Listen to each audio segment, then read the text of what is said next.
Allez, feu.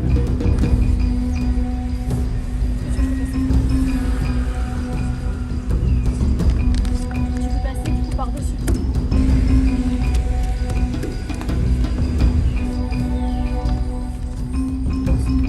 penses?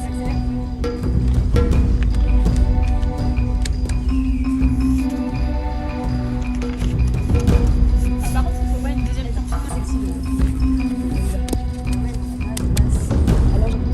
Je pense en une parce que c'est assez long. Ah, ça, c'est pas le mien. Les miens, ils sont bouclés. On est foutu. Voilà pourquoi il faut mettre des charlottes.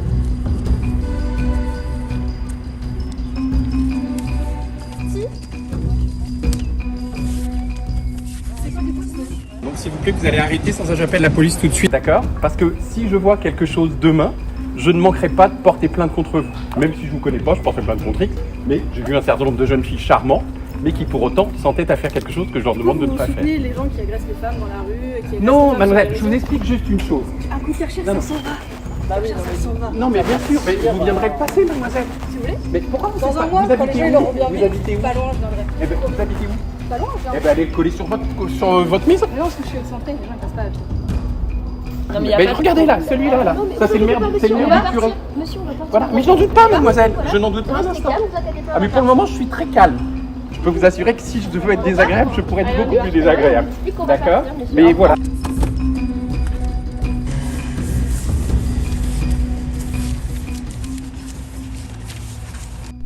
Pourquoi n'a-t-elle rien dit? Pourquoi n'a-t-elle pas bougé?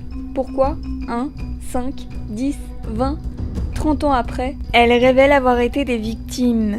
Viol, agressions sexuelles, attouchements, inceste. Chaque année en France, près de 100 000 agressions sexuelles sont perpétrées. Plus de 90% concernent les femmes. Désormais, toutes les heures, 9 personnes sont victimes de viol, soit 205 par jour. Si la parole était nettement moins libérée avant l'arrivée du phénomène mondial MeToo, les victimes continuent de taire leur agression et mettent du temps avant de porter plainte ou d'en parler. Et pour cause, on estime à plus de 10 000 personnes qui ne déclarent pas leur agression. Entre la peur de l'agresseur, la honte, la culpabilité ou encore le risque de parole contre parole, les victimes restent dans le silence. Mais pourquoi restent-elles face à elles-mêmes? Que se passe-t-il dans leur tête? Que dit la loi en matière de plainte? Et comment sont-elles prises en charge? Enquête sur celles qui gardent le silence.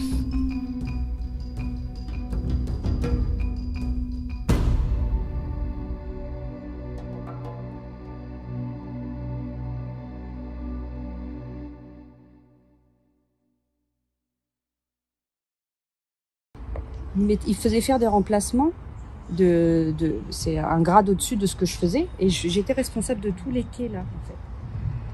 Et il y avait des moments donc il y avait tout un tas de palettes et en fait tout était caché en fait. Donc il me disait viens voir, il y a un problème. Donc là sur le dernier, il y a un problème sur les palettes du Cavaillon.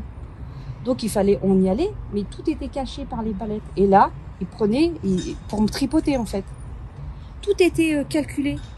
C'est un truc qui me reste encore parce que du coup je suis toujours dans l'appréhension. Et j'ai toujours été dans l'appréhension, dans la stratégie d'évitement. Et ça me reste. C'est-à-dire que même quand je dois aller quelque part, j'ai toujours de l'appréhension. J'ai toujours peur qu'il y ait quelque chose qui se passe mal. J'ai toujours peur que... Et ça me reste toujours, en fait. C'est absolument destructeur.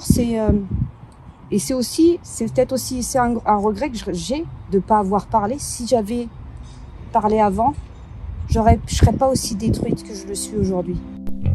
En 2001, Emmanuelle est embauchée dans une agence de la Poste. Elle n'a alors que 19 ans. Pendant 14 ans, elle subit du harcèlement sexuel de la part de son supérieur hiérarchique, jusqu'à essayer de la violer. Autour d'elle, ses collègues ne disent rien.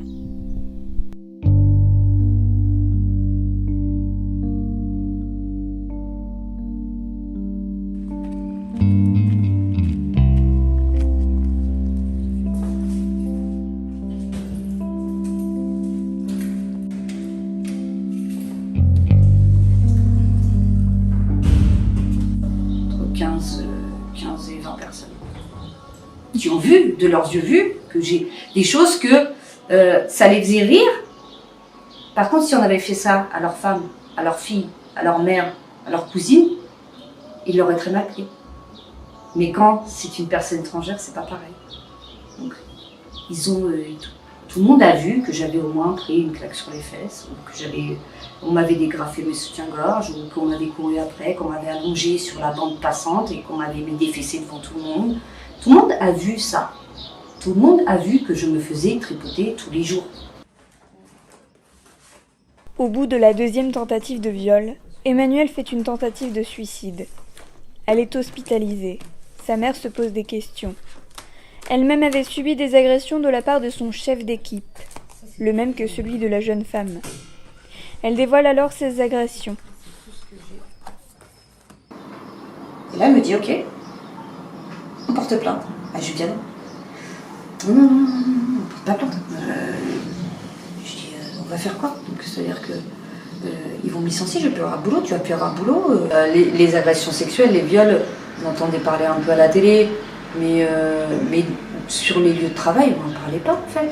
On n'en a jamais entendu parler avant la déferlement MeToo. Moi j'ai parlé avant MeToo, mais quand MeToo est arrivé, pour moi ça a été un soulagement en fait. Je me suis dit, ah, je suis pas toute seule. Un peu plus tard, elle parle à une syndicaliste qui lui conseille de porter plainte. Après 3 jours de réflexion, elle pousse la porte du commissariat. Sauf que l'agent en face d'elle ne prend pas sa plainte et lui dit que l'affaire doit passer au prud'homme.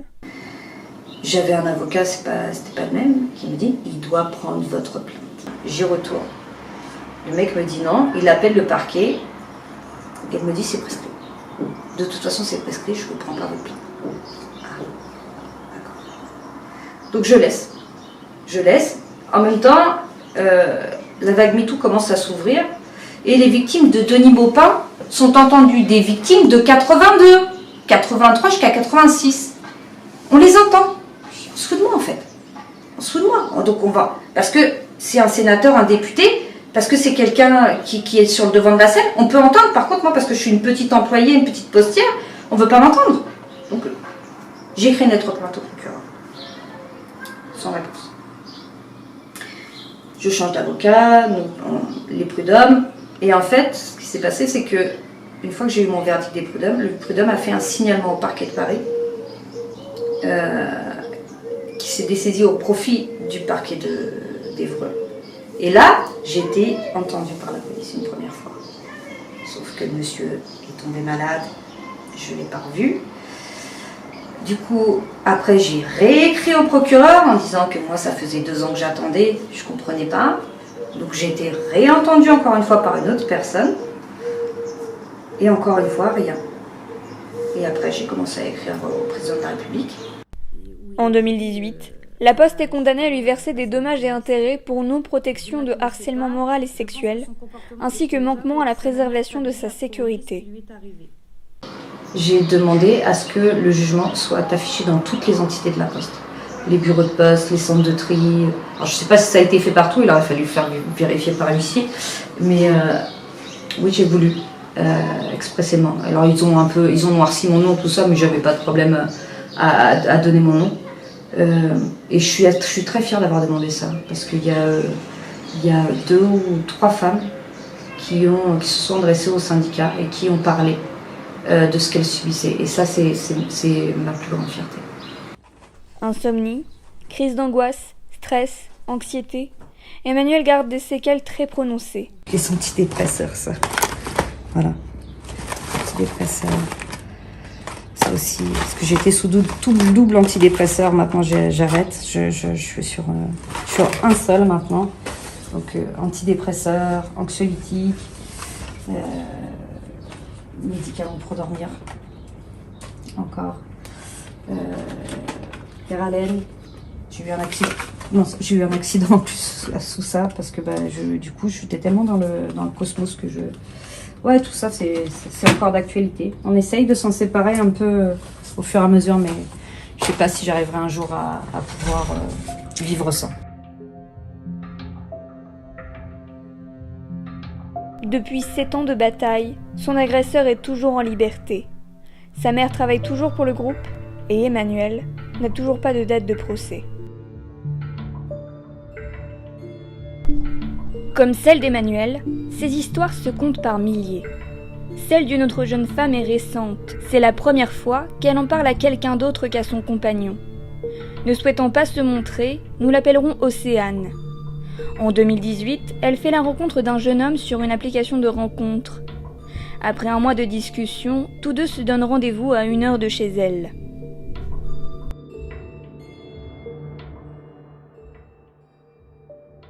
J'arrive sur les coups de 18h à la gare de sa ville. Lui était déjà présent, il m'attendait, il était très bien habillé, très romantique, avec une petite rose à la main, vraiment une attention qui m'avait vraiment touchée. On se balade un peu dans sa ville, on parle un peu de tout, de rien. Et puis à un moment donné, vers 19h, il me dit écoute, voilà, chez moi, j'ai acheté tout ce qu'il faut pour faire un petit apéritif, est-ce que ça te dit de venir chez moi? Donc je lui dis bah pas de souci, on y va, on va chez toi.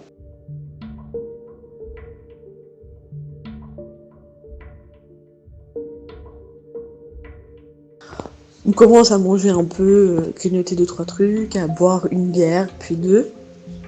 Il continue à me parler de sa vie, de ses parents, de ses frères et sœurs.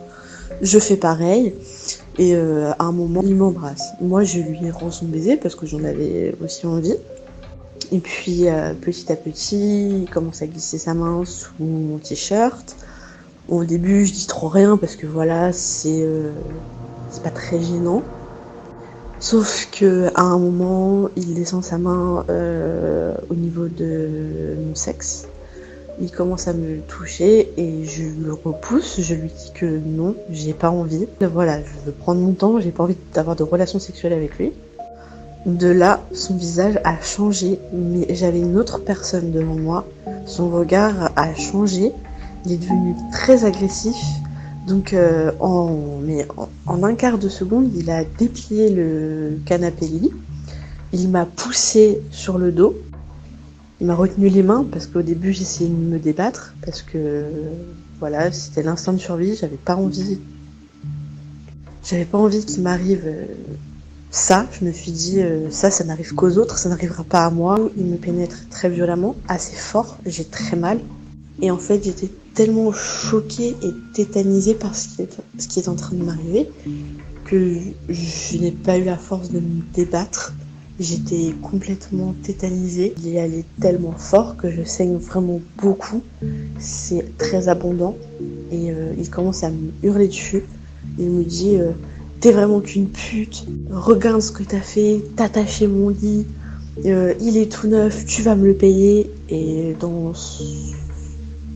son énervement, il me tire par le bras, ouvre la porte de sa salle de bain et me jette dans la douche, littéralement. Et il allume l'eau, donc l'eau était vraiment glacée, glacée.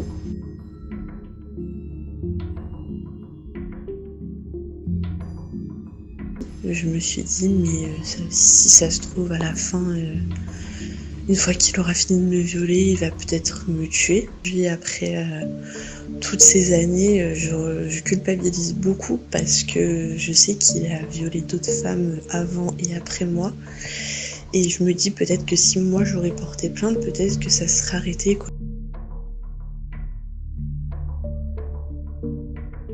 Fallait t'habiller autrement, c'est toi qui as été naïf, t'aurais pas dû y aller. Qui nous prouve qu'il t'a réellement violé? On remet tout le temps en fait la parole des victimes en doute. Et à force d'entendre ça quotidiennement, maintenant une femme ou même un homme, quand on se fait violer, on a tellement honte et on se dit mais personne va me croire, il n'y a pas forcément de preuve. Donc je pense que c'est aussi pour ça qu'on n'a pas envie d'en parler ou qu'on met du temps à en parler à quelqu'un.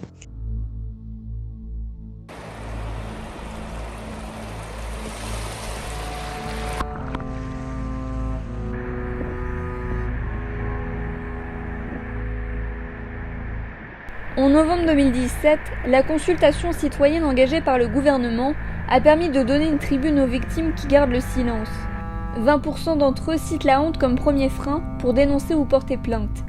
La honte de s'être fait avoir, d'être non comprise, de ressentir un sentiment d'impuissance. 9% signalent les pressions, les intimidations, les représailles. 8% signalent également la peur de s'engager dans un combat qui va demander beaucoup d'énergie. Enfin, pour 6% d'entre eux, la réception des plaintes est citée comme un autre frein. Mais qu'en est-il du côté de la loi? Comment expliquer cette peur de pousser la porte d'un commissariat? Pour le savoir, nous avons fait appel au maître Angélique Macrel, avocate au barreau de Rouen. En 2021, elle a défendu une victime d'inceste. Selon elle, des blocages persistent pour croire les victimes. La problématique des victimes, c'est que parfois, en fait, c'est leur parole contre la parole de l'auteur présumé, et dans la mesure où la plupart du temps, ce type de fait se passe dans l'intimité, si elles n'ont pas fait de démarche immédiatement après les faits, il n'y a plus de traces matérielles, de traces physiques. Lorsqu'une victime entre dans une gendarmerie ou un commissariat, elle arrive à l'accueil. Et à l'accueil, les policiers ou les gendarmes ne sont absolument pas formés à ce type de questions-là. Donc ils peuvent avoir des réflexions totalement déplacées, de poser des questions pour être certain que la personne veuille faire la démarche. Donc l'indisposer dans le sens mais vous êtes sûr que vraiment c'est le cas, et les personnes se sentent un peu dissuadées d'aller de l'avant et renoncent. Si sauter le pas peut être fastidieux, de nouveaux dispositifs et de nouvelles lois ont été mis en place pour aider les victimes et les rassurer. Parmi elles, on note la durée de prescription, ou encore la nouvelle loi sur l'inceste. En place en ligne, donc les victimes maintenant ont la possibilité de déposer une pré-plainte en ligne. C'est un premier passage qui est ouvert 24 heures sur 24, 7 jours sur 7, et qui permet de prendre une certaine distance pour donner du courage à la victime d'aller de l'avant. Justement, avec ce mouvement de libération de la parole, ça a été un tremplin, mais aussi avec les lois qui en ont découlé, notamment les lois sur l'inceste, puisque aujourd'hui l'inceste est caractérisé en tant que tel, et il y avait un large panel de victimes qui étaient murées dans le silence et qui avaient le poids familial de la crainte de s'exprimer au risque de briser les liens familiaux. Il y a quand même un gros bond qui a été fait, puisque la loi du 21 avril 2021 met en place des systèmes de glissement et de prescription en cascade, où il n'y aurait pas de fin assez proche. Et il faut préciser aussi que la prescription trentenaire pour les mineurs d'infractions sexuelles est à apprendre à compter de la majorité. Des améliorations juridiques qui puisent leur création sur cette parole devenue plus libre. Depuis 2017, des nouveaux mouvements sont apparus. MeToo, Balance ton port, l'affaire PPDA. Des actrices, journalistes, artistes, mais également des anonymes, accusent, dénoncent, parlent de leur agression. Partout dans le monde entier, des milliards de femmes déclarent qu'elles aussi, elles sont victimes. Ce matin, 8h, je cours le long du canal. Je passe devant des pêcheurs qui crient « Ah ça, c'est un beau petit cul français comme on aime !» En colère, toutes ces réflexions déplacées dès que nous mettons un legging de course. Dans le métro, un homme 50 ans qui fixe ma jupe et qui lâche à un jeune à côté de moi « À ton âge, je l'aurais violé !» Il a rigolé. Repas de fin de chantier, 30 personnes, 3 hommes. Une viralité que Marie-Jo Bonnet tient à réajuster. Historienne, elle a vécu les grands mouvements féministes des années 70. Ce qui a été étonnant pour moi avec l'apparition du hashtag MeToo, c'est que ces jeunes femmes ont découvert la possibilité de parler et la violence dont elles étaient victimes. Or, ce qui me frappe beaucoup, c'est la rupture de transmission, parce que nous avons, dans les années 70, le mouvement de libération des femmes, nous avons mené une campagne contre le viol en 1976. On a même fait des grandes séances à la Mutualité, on a fait 10 heures contre le viol. Il y a eu beaucoup d'articles dans la presse. Par exemple, on avait un des slogans, c'était « Quand une femme dit non, ce n'est pas oui, c'est non ». Eh bien, ce slogan-là, il a été redécouvert par les jeunes, comme si elles l'avaient inventé. Donc, vous voyez, c'est étonnant de voir que la culture féministe, moi c'est ce que j'appelle la culture féministe, ne se transmet pas ou se transmet très difficilement. Elle retombe dans l'inconscient, dans l'oubli. Et il faut sans arrêt redécouvrir les combats des femmes. Mais je vous ai rien demandé, je ne sais pas qui vous êtes. Alors vous la bouclez. Vous la bouclez vous d'abord. Une parole déjà puissante à l'époque. En 1974, une amie de Marie-Jo se fait violer avec sa compagne sur une plage des Calanques de Marseille. Les deux Belges prennent la décision de porter plainte. Elles seront défendues par l'avocate Gisèle Halimi. C'est un procès qui est absolument exemplaire. Parce qu'il n'y avait jamais eu de procès à propos du viol. Et là, ce qu'il y a de complètement nouveau et original dans ce procès, c'est que les deux jeunes femmes, donc les deux amies qui ont été violées à Marseille, dans les Calanques de Marseille, ce sont deux lesbiennes. Et elles sont féministes. Donc elles ont eu le courage d'abord d'aller voir les flics, de porter plainte, et ensuite d'assumer le fait qu'elles étaient homosexuelles. Or, vous savez que quand on dit qu'elles sont homosexuelles, donc il y a toute l'homophobie qui ressort. Donc c'était un procès à haut risque. Le viol était considéré comme coups et blessures, donc il fallait arriver à ce que le viol soit qualifié de crime contre les femmes. Hein, ça, c'est le premier point. Le deuxième point, il fallait que le procès ne soit pas dévié par l'homophobie.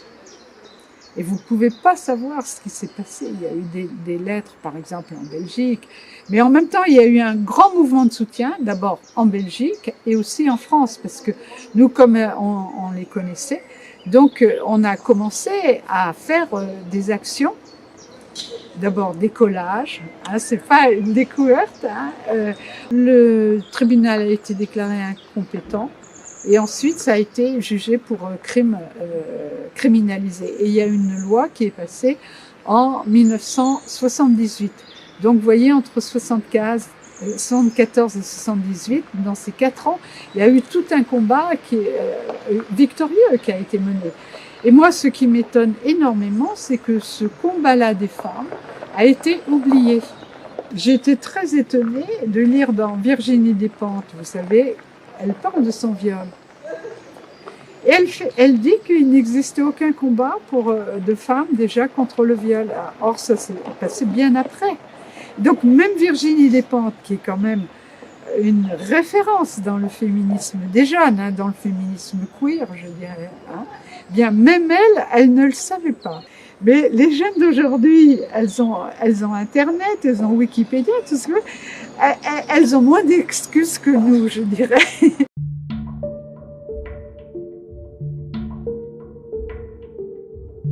Si ce phénomène ne date pas d'hier, en 2021, on constate une augmentation de 33% du nombre de plaintes.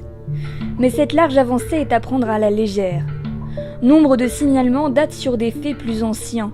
Depuis le début de la crise sanitaire, les violences sexuelles ont augmenté de 82%. Mais pourquoi ce signalement tardif ? Selon une étude suédoise, 70% des victimes de viol sont dans l'incapacité de réagir. Sidération psychique, dissociation, amnésie. Nous avons voulu savoir ce que ressentent les victimes en demandant à Julie-Christine Duboc, une psychologue qui elle-même a été victime d'inceste par son frère.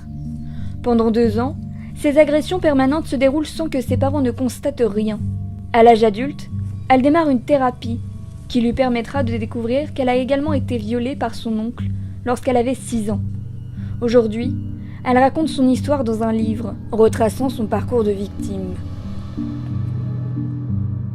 Donc dans mon livre, je cite un témoignage de ce qui peut être le pire en ce qui concerne les victimes d'inceste. Donc je suis sortie de l'amnésie post-traumatique à 51 ans. J'ai été victime de maltraitance toute mon enfance et d'inceste à partir de 3 ans jusqu'à l'adolescence. Mon géniteur m'a violée de toutes les façons possibles avec la complicité de ma génitrice. Depuis 7 ans, tous les viols sont réactivés les uns après les autres et je souffre continuellement, le jour et la nuit, sauf quand je parviens à dormir quelques heures. Je ressens des brûlures vaginales, anales, buccales, des coups violents des pénétrations. Mon corps et ma tête qui tapent contre le lit ou le mur, ces mains qui tirent sur mes jambes lorsque j'essayais de me recroqueviller, ces genoux qui immobilisaient douloureusement mes épaules lors des fellations. les ongles de ses doigts qui griffaient l'intérieur de mon vagin, les joues, le palais, toute la bouche meurtrie par son pénis. Tout mon corps est en continuelle tension, je revis la peur, la panique, la terreur, le dégoût, la sidération liée à ces traumatismes. Je suis dépressive, en thérapie depuis ma sortie d'amnésie, et c'est un combat de chaque jour pour rester en vie. Donc cette personne écrit très bien ce que Claude Janin a appelé les traumatismes chauds. Les traumatismes chauds, c'est tout ce qui est agression dans le corps, dans l'âme. C'est le surplus de stimulus sensoriels. On voit bien une gifle, une claque, ce sont des traumatismes chauds. Et puis, il y a un autre aspect du traumatisme dont on ne parle pas assez souvent, qui est le traumatisme froid. Le traumatisme froid, c'est tous les manque d'amour, manque de protection, manque de soutien, manque de compréhension que une victime peut trouver dans notre société au moment où elle essaye de chercher un peu de soutien. Et donc, ou quelquefois même dans son enfance où il n'y a pas eu de protection. Des traumatismes que Julie Christine a elle-même vécus. 3 jours après que cette victime dépose son témoignage sur le site de Balance ton port, la psychologue fait de même et raconte son histoire. Il lui aura fallu 12 ans pour écrire ce livre.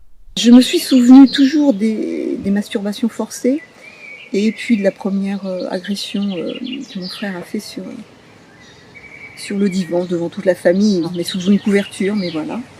Et j'étais sidérée complètement ce jour-là et en fait j'étais persuadée que toute ma famille était complice puisqu'il se permettait de le faire devant toute la famille. Donc à partir de là j'ai été sous son emprise, j'ai été un pantin, une marionnette. Donc je me suis d'abord souvenue de tout ça. Ensuite, avec le travail thérapeutique, le MDR, les techniques, j'ai réussi à retrouver les tentatives de viol, les viols, les fellations. Mais c'était très difficile d'en parler. Ma meilleure amie ne l'avait jamais su. C'était impossible même d'en parler. C'était pas très difficile, c'était impossible. Dans certaines familles encore plus. Parce qu'en fait, il y a des familles où on peut subir l'inceste, mais par exemple par un tonton éloigné, etc. Et la famille proche est présente, protège, même après coup. Mais dans ma famille, voilà, c'était un fait établi, comme quoi c'est comme ça que ça se passe. Ancienne chercheuse au CNRS en mathématiques, ses symptômes post-traumatiques la rattrapent. Ne pouvant plus exercer son métier, elle étudie la psychologie, un métier dans lequel elle trouve tout son sens. Quand une victime subit une agression, plusieurs mécanismes dans le cerveau se mettent en action. Bon, déjà, il y a peut-être un instinct de survie, parce qu'on le sait fort bien, c'est que si vous criez, si vous vous débattez, beaucoup d'agresseurs, beaucoup de prédateurs, ça les stimule encore plus. Et comme le viol, l'agression sexuelle, c'est plus une question de pouvoir sur l'autre, si vous vous débattez, donc vous reprenez votre pouvoir par rapport à l'autre, vous risquez bien sûr de perdre la vie. Donc je crois qu'il y a un instinct de survie déjà à la base. Se protéger, voilà, vaut mieux être violé que d'être tué quelque part, malheureusement. Bien sûr, s'il y avait du monde autour, la personne se débattrait, crierait. Mais on l'a vu, même il y a des viols qui ont lieu dans le métro, dans des trains, et personne n'intervient autour, même si la personne se débat. Donc c'est vrai que il y a une sidération, il y a un instinct de survie, et je crois qu'on se déconnecte en fait. Il y a des personnes qui le disent comme ça, que quand le viol arrive, et ça s'appelle le processus le mécanisme de défense s'appelle la décorporation. C'est-à-dire qu'en fait, la psyché, l'esprit se déconnecte du corps et observe ce qui se passe comme un spectateur. Je dirais notre inconscient dit ok, là l'adulte est assez protecteur, je vais lui balancer un petit flashback. Et puis voilà, c'est une image. Et on se réveille avec un sursaut, ça peut être pendant un cauchemar, ça peut être pendant une journée, une odeur, ou un dégoût en faisant l'amour avec son partenaire. Et hop, c'est des choses comme ça qui reviennent petit à petit. Mais je dirais que le psychisme est assez bien fait parce qu'en fait, il ne fait pas revenir tout d'un coup, parce que sinon on disjoncterait. Des souvenirs qui reviennent d'année en année. Selon la psychologue, 2 problèmes judiciaires persistent. Si vous avez été victime d'un cambriolage ou victime d'un braquage dans une banque, vous allez avoir aucun problème pour en parler en sortant. Et personne ne va avoir de problème pour vous en parler aussi, pour savoir ce que ça vous a fait, etc. Mais dans les cadres des agressions sexuelles, les gens considèrent que ça fait partie de l'intime de la victime et donc n'osent pas en parler. Et n'osant pas en parler, la société n'en parle pas suffisamment. La victime elle-même croit que ça fait partie de son intime et qu'il ne faut pas déranger l'autre qui est aussi dans le respect soi-disant de cet intime. Et il ne s'agit pas d'un acte intime. C'est un crime. Et il faut le remettre sur ce niveau-là et le mettre comme un fait public, parce que tout crime est public. Et mon combat, c'est vraiment de faire du crime, de tout crime sexuel, un crime imprescriptible. C'est-à-dire que jusqu'à la fin de sa vie, si on a 82 ans et que là on a envie de porter plainte, on peut porter plainte. Parce que ça fait partie du travail de guérison de la victime, d'être entendue à un moment donné par une autorité.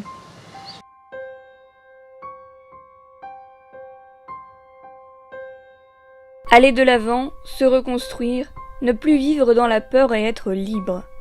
C'est ce que Joséphine souhaite le plus au monde. Violée à 14 ans par 2 inconnus, et à 20 ans par son ex-petit copain et un ami, elle sort de son silence en 2019, après avoir subi du harcèlement sexuel sur son lieu de travail. À chaque agression, elle raconte sortir de son corps. En fait, je les voyais m'emmener.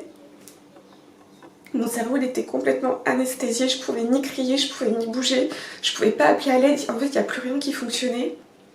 J'étais totalement paralysée par la peur. Et c'est hallucinant de voir que en fait c'est complètement mon âme qui voyait juste mon corps partir avec ces hommes sans pouvoir rien faire. Et que c'est pas une question de personnalité, c'est pas une question de physique, tu peux faire 2 mètres, tu peux être toute fine, tu peux être toute petite. Quand j'entends des personnes dire bah ouais mais vu ton caractère, pourquoi t'as pas fait ça, moi à ta place j'aurais fait ça, bah ouais mais moi j'aurais réagi comme ça, c'est totalement faux. Parce qu'on a beau se faire des scènes 1000 fois dans la tête, au moment où on se fait agresser, on réagit jamais de la manière dont on aurait pensé. Et c'est pareil quand j'entends bah ouais mais t'as pas dit non, oui mais t'as pas été clair. Oui mais mon attitude, mes comportements montraient que c'était non. Et si ils ont outrepassé ce que mon corps disait, c'est en pleine conscience. Ils savent que mon corps dit non et pourtant on a l'impression qu'ils adorent la peur qu'ils voient, qu'ils génèrent chez leurs victimes et qui outrepassent parce que c'est ça qui les excite. Lors de son dépôt de plainte, elle tombe sur une policière et une psy qu'elle qualifie d'exceptionnelles. Quelques jours plus tard, elle est convoquée par une enquêtrice de police qui lui apporte une double violence. Clairement, elle m'a dit qu'elle comprenait pas pourquoi on avait pris mes plaintes. Elle m'a dit que viol sur mineur, la prescription était de 15 ans et viol sur majeur, la prescription était de 10 ans. Et que pourquoi est-ce que je venais porter plainte justement à la limite de la prescription. Comme si j'avais tout manigancé. Donc je lui explique ce que moi je vous ai expliqué. Et du coup, elle me dit que elle, pour la plainte, lorsque j'avais 14 ans, elle l'aurait pas pris parce que bon, après 15 ans, vu qu'en plus je ne sais pas qui c'est, ça a aucun intérêt. Et pour la deuxième plainte, vous comprenez, je porte plainte 10 ans après contre des personnes qui ont sûrement dû faire leur vie. Et puis moi, je viens 10 ans après avec ma plainte, sûrement pour gâcher leur vie. Pour, je cite, une connerie de jeunesse. Donc un viol est censé être un crime. Et elle qualifie ça de connerie de jeunesse. Sur le fait que de toute façon il n'y avait pas assez de preuves, 10 ans après, que j'aurais dû garder ma culotte à ce moment-là, que de toute manière il serait déclaré innocent. Elle m'a demandé si j'allais supporter de les voir se pavaner en tant qu'innocents, qu'il allait falloir que je pense à changer de lieu de travail et d'habitation, parce que là où je travaille, là où j'habite, et dans le secteur où eux habitent aussi et où j'ai tendance à les croiser. Elle m'a aussi dit, pour finir, une fois qu'elle m'a dit que j'étais fragile, que de toute façon ce que j'avais vécu n'était rien comparé à une personne qui se fait violer pendant 3 ans par 10 mecs. Ce qu'elle se rend pas compte, c'est que quand elle dit des choses comme ça, nous, en tout cas moi c'est ce que j'ai ressenti, j'ai l'impression de m'être fait violer une 3e fois. Depuis 2019, rien n'a bougé. Elle est suivie par une victimologue qui l'aide à se reconstruire et ne plus culpabiliser. J'aimerais vraiment faire prendre conscience, que ce soit aux personnes extérieures ou aux victimes, qu'il n'y a pas de degré de gravité. C'est pas à nous de faire attention, c'est aux autres de s'éduquer. Pour briser ce silence, de nouveaux dispositifs nationaux et locaux sont mis en place, afin de soutenir les victimes dans leur dépôt de plainte. Comme au centre d'accueil spécialisé pour les agressions du CHU de Rouen. Située aux urgences adultes de l'hôpital Charles-Nicolle, cette maison médico-judiciaire aide les victimes dans la procédure de prise de plainte, l'accompagnement psychologique et les conseils dans leur démarche. D'accord. Vous avez déposé plainte ? Non, pas encore. Vous envisagez de le faire? On peut toujours déposer plainte contre X si vous ne connaissez pas le nom de l'auteur. La date de l'agression, c'était quand? On va les examiner, on va faire un certificat médico-légal descriptif qui va se terminer par l'ITT, l'incapacité totale de travail, qui est la gêne fonctionnelle dans les gestes de la vie de tous les jours, et qui viendra et qui servira aux policiers, aux gendarmes, aux magistrats, à la justice en général, pour définir l'infraction. Souvent, les violences, c'est les violences associées.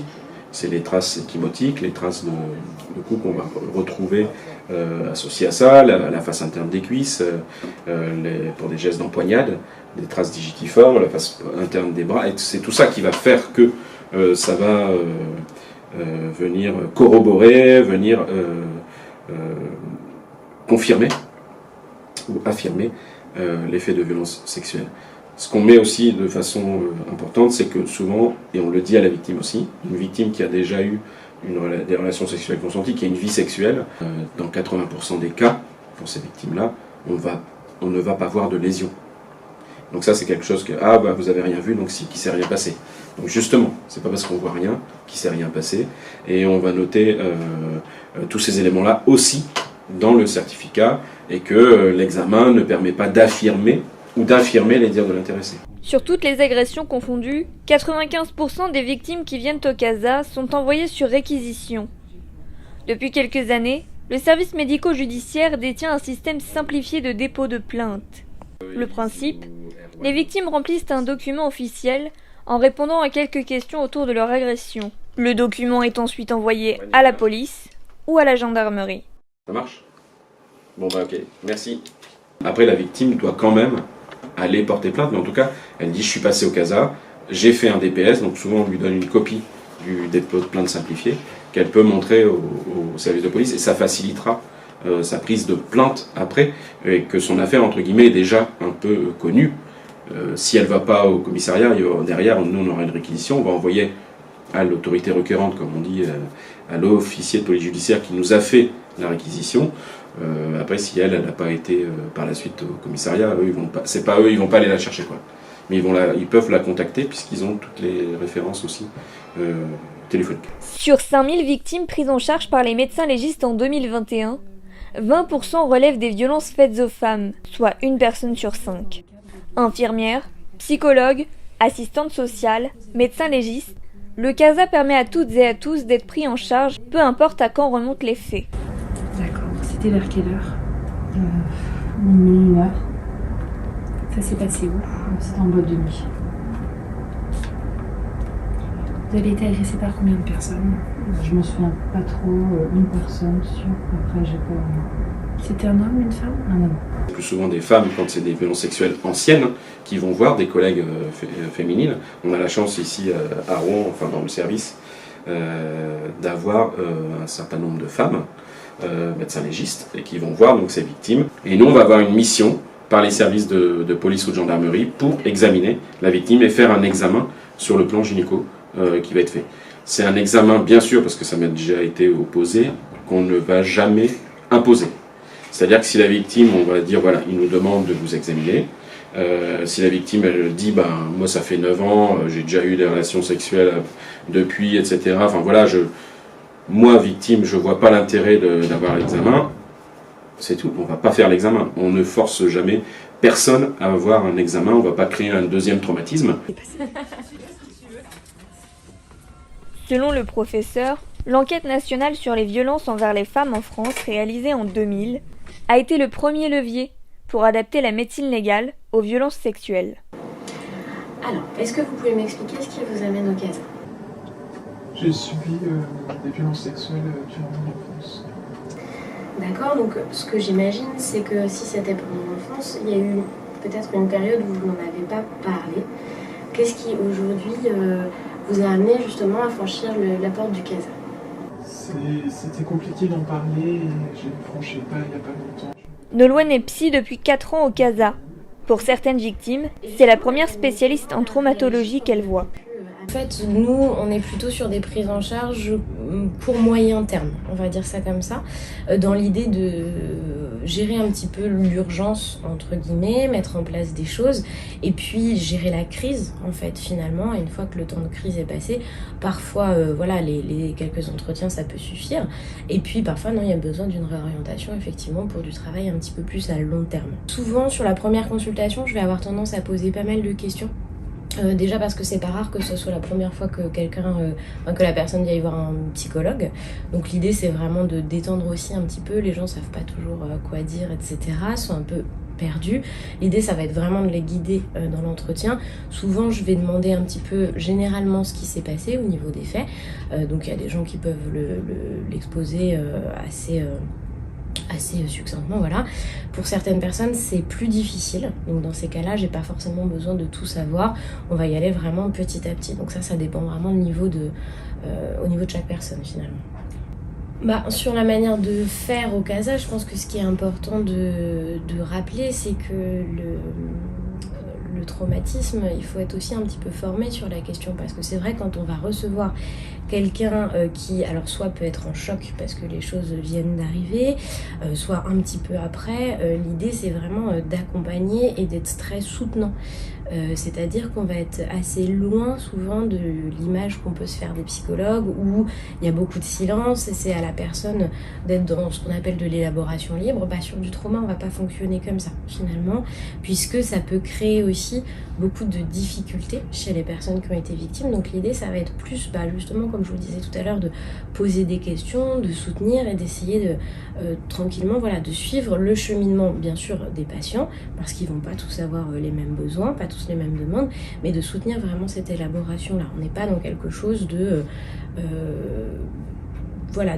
libre qui pourrait parfois stresser finalement beaucoup plus les personnes.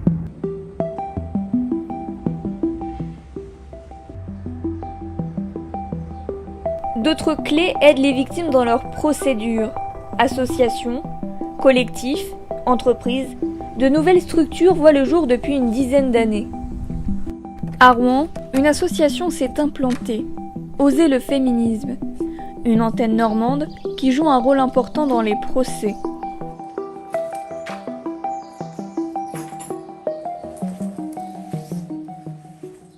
OLF donc a diverses manières d'agir. Ça peut être par des manifestations, une sensibilisation du public, on peut intervenir en collège, en lycée. On va effectivement rebondir aussi sur l'actualité locale, et ça a été le cas avec le procès Alexandre Richard dont on parlera un peu après.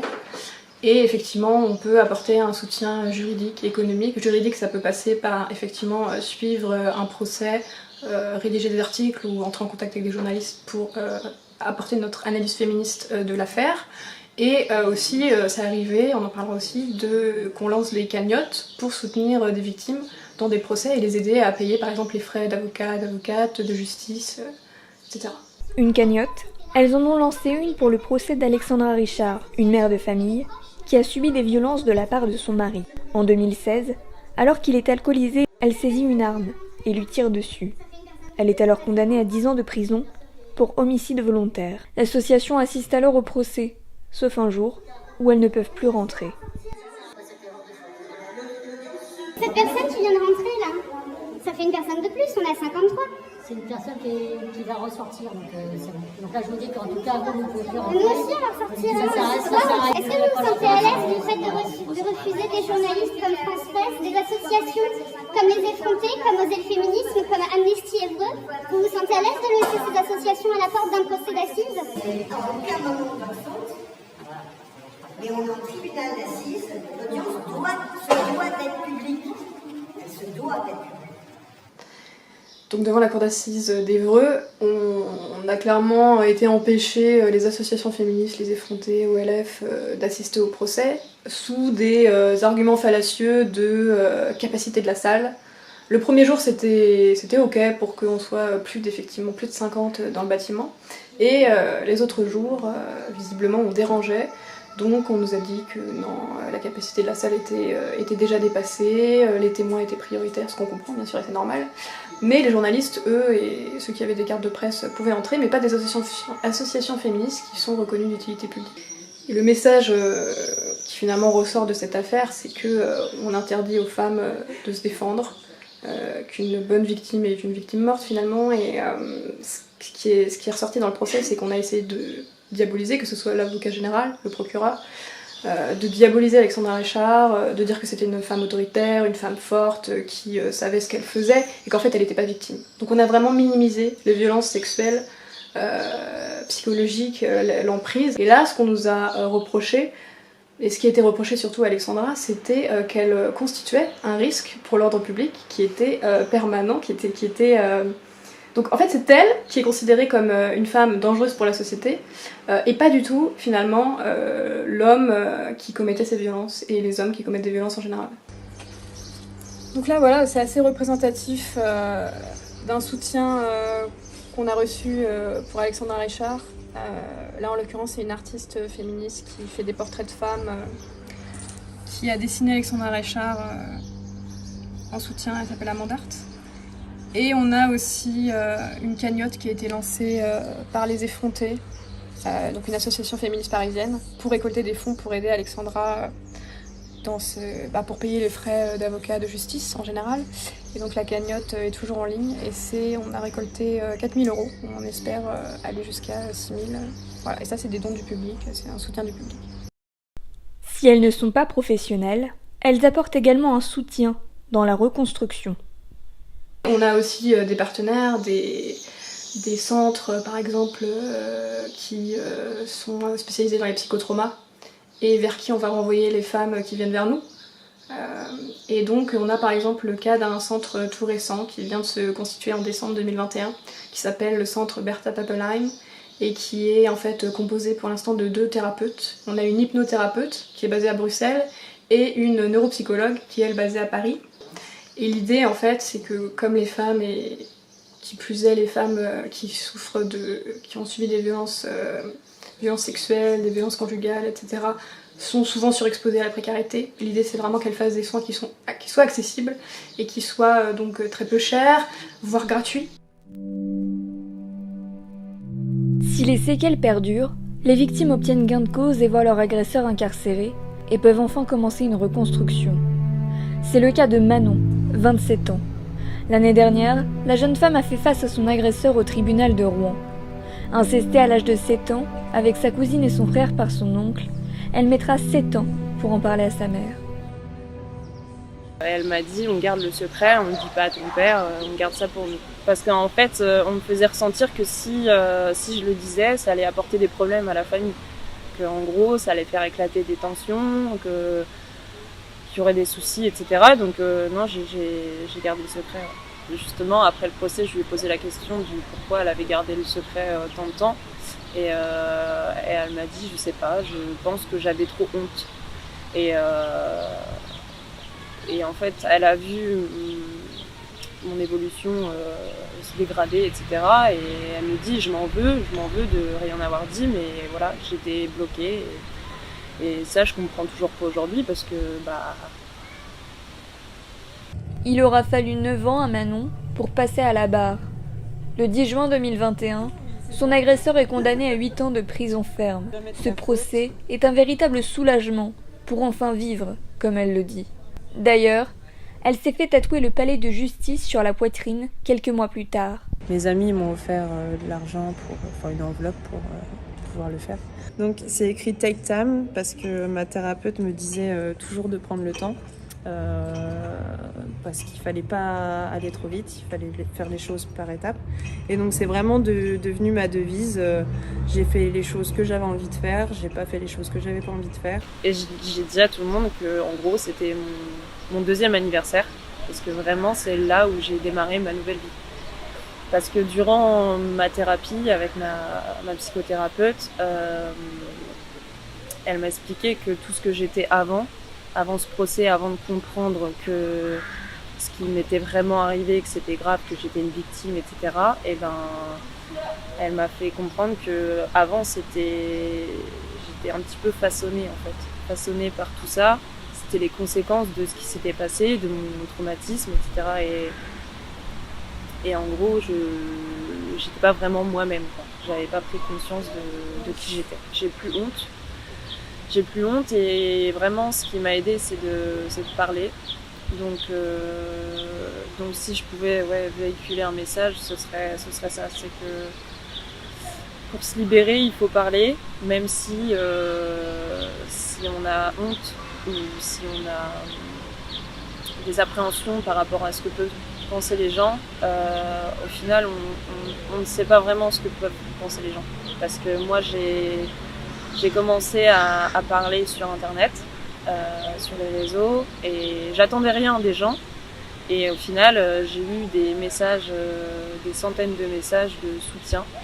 Et ça m'a vraiment aidée. Et je pensais pas avoir autant d'encouragement et de soutien. Ouais, pour pouvoir avancer. Et ça m'a vraiment aidée. Je me suis dit pourquoi je l'ai pas fait avant. Parce que j'aurais peut-être évité la dépression à cet âge-là, ou j'aurais peut-être évité aussi d'être aussi infecte avec mon entourage, mais avec des si on refait le monde. Avant le procès, Manon alternait entre des petits jobs. Agressée sexuellement par un de ses employeurs, elle suit une thérapie pour vaincre sa peur du travail. Elle découvre alors qu'elle a un syndrome de stress post-traumatique, 20 ans après. Il y a eu beaucoup de travail sur moi-même, sur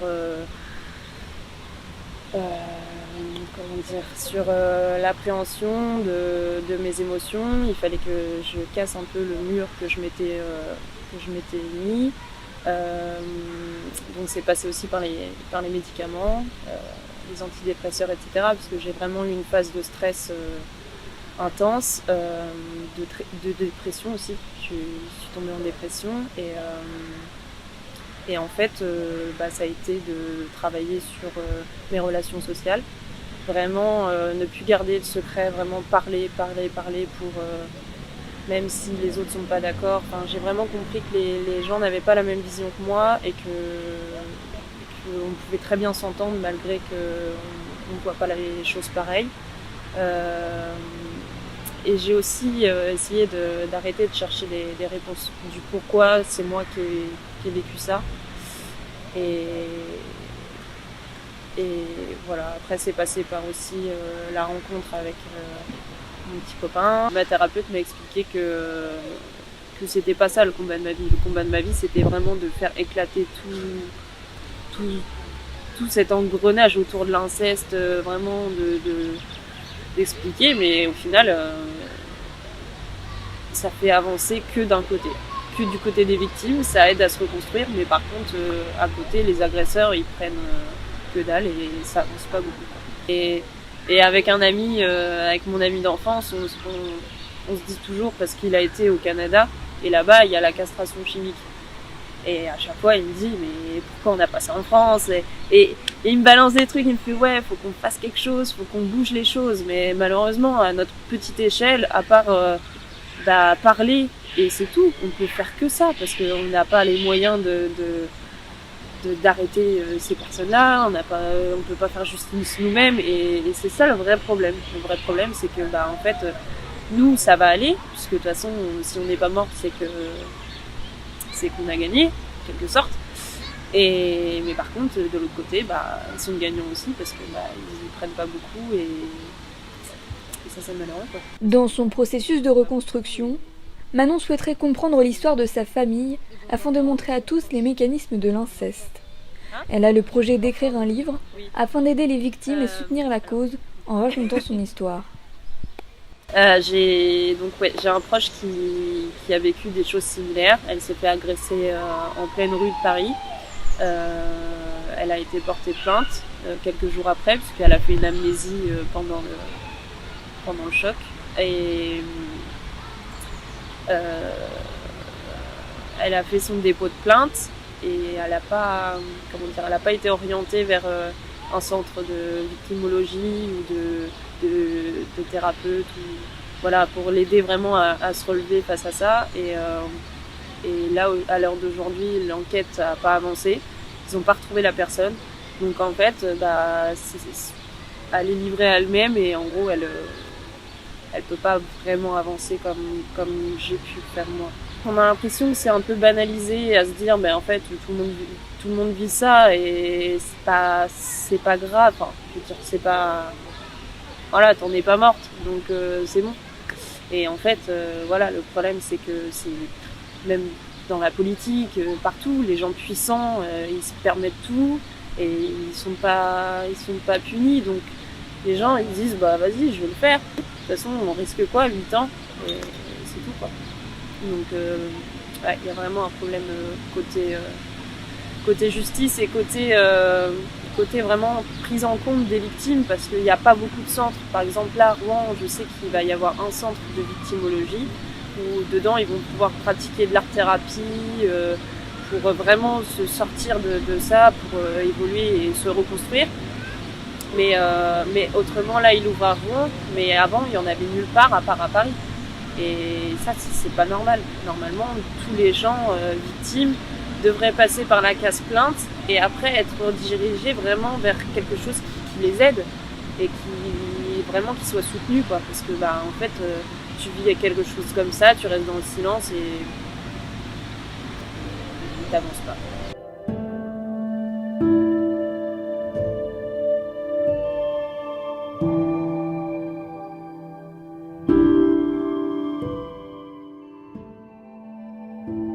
Une parole plus libérée, mais encore peu prise en compte. En France, plus de 80% des affaires de viol et agressions sexuelles sont classées sans suite. En moyenne, ce sont 7 plaintes sur 10 qui n'aboutissent pas. Une lutte encore longue.